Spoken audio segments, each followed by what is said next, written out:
जय महाकाली दोस्तों, जय माँ शमशान काली आदेश।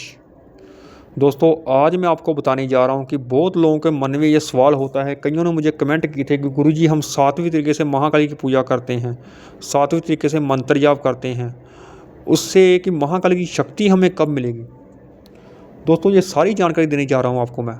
महाकाली जैसे कि 10 महाविद्याओं में से प्रथम स्थान महाकाली को दिया गया है और ये बहुत बड़ी शक्ति है। महाकाली सबसे बड़ी शक्ति महाकाली है और उससे बड़ी शक्ति है माँ दुर्गा, जो इनकी पूजा करते हैं। महाकाली एक जागृत देवी और माँ दुर्गा भी जागृत देवी है। जो महाकाली की इंसान पूजा करता है उसके अंदर शक्ति कब मिलती है सात्विक तरीके से, वो सारी जानकारी मैं देने जा रहा हूँ आपको आज। दोस्तों बहुत लोग सात्विक तरीके से पूजा करते हैं जिनके पास गुरु नहीं होता भगवान शिव को। दोस्तों मेरी पहले वार्निंग है आपको कि भगवान शिव को कम से कम आप गुरु बना लिया कीजिए महाकाली की पूजा के लिए। पूजा में चलो इतना नहीं होता, लेकिन जब आप मंत्र जाप करते हैं ना, वहाँ गुरु की जरूरत बहुत होती है। इसलिए आप गुरु जरूर बनाया करिए। भगवान शिव को चाहे गुरु बना लें, चाहे गुरु गोरखनाथ जी को गुरु बना लें और उनके ही मंत्र की एक माला पहले कर लिया कीजिए। उसके बाद आप गणेश माला किया कीजिए, उसके बाद आप महाकाली मंत्र का जाप कीजिए। क्योंकि कई मूर्ख लोग होते हैं ना गणेश माला करते हैं ना उन्होंने गुरु बनाया होता और डायरेक्ट ही महाकाली के मंत्र का जाप करने जा रहे होते हैं। और माला फेरने की विधि होती है, पहले विधि भी जान लिया कीजिए कि माला कैसे फेरी जाती है। अगर विधि आपको नहीं पता, वैसे आप यूट्यूब में सर्च करेंगे कि माला कैसे फेरी जाती है, माला फेरने की विधि क्या है, तो आपको सब बता देंगे यूट्यूब में। मैंने भी कई वीडियो डाली हुई थी कि माला कैसे फेरी जाती है। इसलिए पहले आप यूट्यूब में सर्च कर लिया कीजिए कि माला कैसे फेरी जाती है, उसके बाद आप माला फेरने बैठा कीजिए। और जो आपको मिलता है ना आजकल, क्या उसको बोलते हैं, जो घड़ी टाइप का होता है जिस पर नंबर लिखे होते हैं, बटन दबाते हैं, जैसे कि आप कंठस्थ करना होता मंत्रों को, तो घड़ी मिलती है आजकल, वो बिल्कुल ना खरीदा कीजिए। माला से ही मंत्र जाप किया जाता है। ये घड़ियाँ आजकल का मॉडर्न ज़माना आ गया, ये बेवकूफ़ तरीके वाला काम है, ये काम ना कीजिए क्योंकि माला जब आप फेरते हैं ना तो माला आपकी जागृत हो जाती है, उस माला के अंदर शक्ति आ जाती है। माला को आपको फ़ायदा होगा, माला आपको किस टाइम पर काम भी देगी। अगर आप गुरु बनाएंगे तो माला आपको बता देगी कि आपके इस आदमी के अंदर नेगेटिव एनर्जी है कि नहीं है, वो माला ही आपको बता देगी। इसलिए आप माला से ही मंत्र जाप किया कीजिए। रुद्राक्ष माला से खासकर महाकाली के मंत्र का जाप किया जाता है। और चैनल को दोस्तों सब्सक्राइब और लाइक कर दीजिए वीडियो को। बहुत महत्वपूर्ण जानकारी दे जा रहा हूँ आपको मैं कि सात्विक तरीके से सिद्धि कब मिलती है और किस तरीके से मिलती है और कैसे पता चलेगा आपको। दोस्तों जब आप महाकाली पूजा करने जाते हैं तो भगवान शिव को आप गुरु बनाकर ना, साक्षी मानकर गुरु बनाकर उनको तभी आप पूजा किया कीजिए। क्योंकि जब आप अपने घर में महाकाली की पूजा करने शुरू कर देते हैं ना, तो अगर आपके घर में कोई नेगेटिव एनर्जी है वो उत्पात मचाना शुरू कर देती है। जैसे कि आपके घर में लड़ाइयाँ झगड़े होने शुरू हो जाएंगे और आप समझेंगे कि ये सब महाकाली की वजह से हो रहा है, महाकाली पूजा हम कर रहे हैं इसलिए हो रहा है। दोस्तों ये महाकाली पूजा से ही हो रहा होता है, वैसे बात तो सही है आपकी, लेकिन ये सब महाकाली थोड़ा कर रही होती है, वो थोड़ा कराएगी लड़ाई झगड़े आपके घर में। ये जो नेगेटिव एनर्जी होती है ना, उसको तकलीफ होनी शुरू हो जाती है, इसलिए वो आपके घर में लड़ाइयाँ झगड़े शुरू कराती हैं ताकि आप वो पूजा बंद कर दें।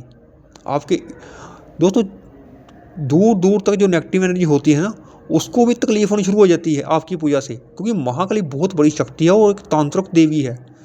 इनकी पूजा करने से नेगेटिव एनर्जी को आग लगनी शुरू हो जाती है, वो आपके घर में अटैक कर देती है। इसलिए गुरु की जरूरत इसमें बहुत होती है। इसलिए गुरु बनाकर ही महाकाली की पूजा किया कीजिए। और जब आप पूजा करने शुरू कर देते हैं दोस्तों, तो फिर आप मंत्र जाप शुरू कर देते हैं, तो जब आपके अंदर सिद्धि आनी शुरू हो जाएगी ना महाकाली की, तो आपकी काम वासना बढ़नी शुरू हो जाएगी। जो आपकी काम वासना है, आपका ध्यान लड़कियों की तरफ जाना शुरू हो जाएगा, काम वासना आपकी बढ़ जाएगी महाकाली की पूजा से, और आपको गुस्सा आना शुरू हो जाएगा। अगर इन दो चीज़ों पर आपने कंट्रोल नहीं किया तो फिर समझ लीजिए कि आप सिद्धि के लायक ही नहीं हैं। ये एक परीक्षा भी होती है। अगर इन दो चीज़ों पर आपने कंट्रोल नहीं किया अपना, तो फिर आपको सिद्धि कभी नहीं मिल सकती। दोस्तों इन दो चीज़ों पर आपने कंट्रोल रखना है। और महाकाली की कौन सी सिद्धि मिलती है सात्विक तरीके से, यही बताने जा रहा हूँ मैं आपको। क्योंकि कई लोग समझते हैं कि हम सिद्धि करके, सात्विक तरीके से सिद्धि प्राप्त करके वशीकरण कर सकते हैं, मारण कर सकते हैं किसी का। ऐसा आप दोस्तों कुछ नहीं कर सकते।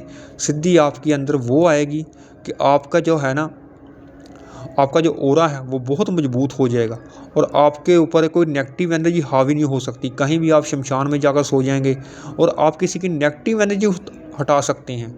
जैसे कि आप किसी के घर में जाएंगे ना, तो वहाँ आपको पता चल जाएगा कि इस घर में नेगेटिव एनर्जी है, वो काला जादू किया हुआ है, वो सिद्धि आपके अंदर आ जाएगी और आप किसी की नेगेटिव एनर्जी हटा सकते हैं। ये सिद्धि मिल जाती है। बाकी ये छठकर्मों की सिद्धि है दोस्तों, वो एक तांत्रिक सिद्धि होती है। छठकर्म जो होते हैं वो तंत्र के होते हैं। ये गलत फहमी में लोग रहते हैं कि हम वशीकरण कर लेंगे, मारण कर लेंगे, क्योंकि कई लोग ऐसा करते हैं। ऐसा महाकाली को बोलना भी नहीं चाहिए, किसी का वशीकरण नहीं करवाना चाहिए। इतनी बड़ी शक्ति है वो। तांत्रिक भी वशीकरण उससे नहीं करवाते, वो कोई शक्ति होती है जो उनको मिलती है। महाकाली की एक शक्ति होती है, वो उनको मिल जाती है, वो उससे ये काम करवाते हैं। महाकाली खुद कोई काम नहीं करती ऐसा। इसलिए आप ऐसा काम महाकाली से मत कीजिए। किसी का वशीकरण करना है, हाँ आप किसी से प्यार करते हैं, वो आपको छोड़कर चला गया है, आपके रिलेशन थे किसी का टूट गए हैं, आप महाकाली से प्रार्थना कर सकते हैं, इसके लिए विनती कर सकते हैं। ज़बरदस्ती आप कोई काम नहीं करवा सकते और सिद्धि यही आपके अंदर आएगी। आप किसी की नेगेटिव एनर्जी हटा सकेंगे, आपकी वाणी सिद्ध हो जाएगी। अगर आप किसी को श्राप दे देंगे तो वो श्राप दोस्तों सच हो जाएगा। अगर आपका किसी का कल्याण करना चाहेंगे, आप किसी का आशीर्वाद देंगे, तो आशीर्वाद आपका लगेगा जरूर उसको। ऐसा नहीं होता कि आपका आशीर्वाद खाली जाए, आपके मुंह की आवाज़ सत्य होनी शुरू हो जाएगी दोस्तों। ये सिद्धि आपके अंदर आएगी और आपके घर में कोई तंत्र क्रिया कभी नहीं कर सकता। दोस्तों वीडियो लंबी हो रही है और कुछ ही पूछने के लिए आप कमेंट कर सकते हैं मुझसे। जय महाकाली, जय श्री महाकाल।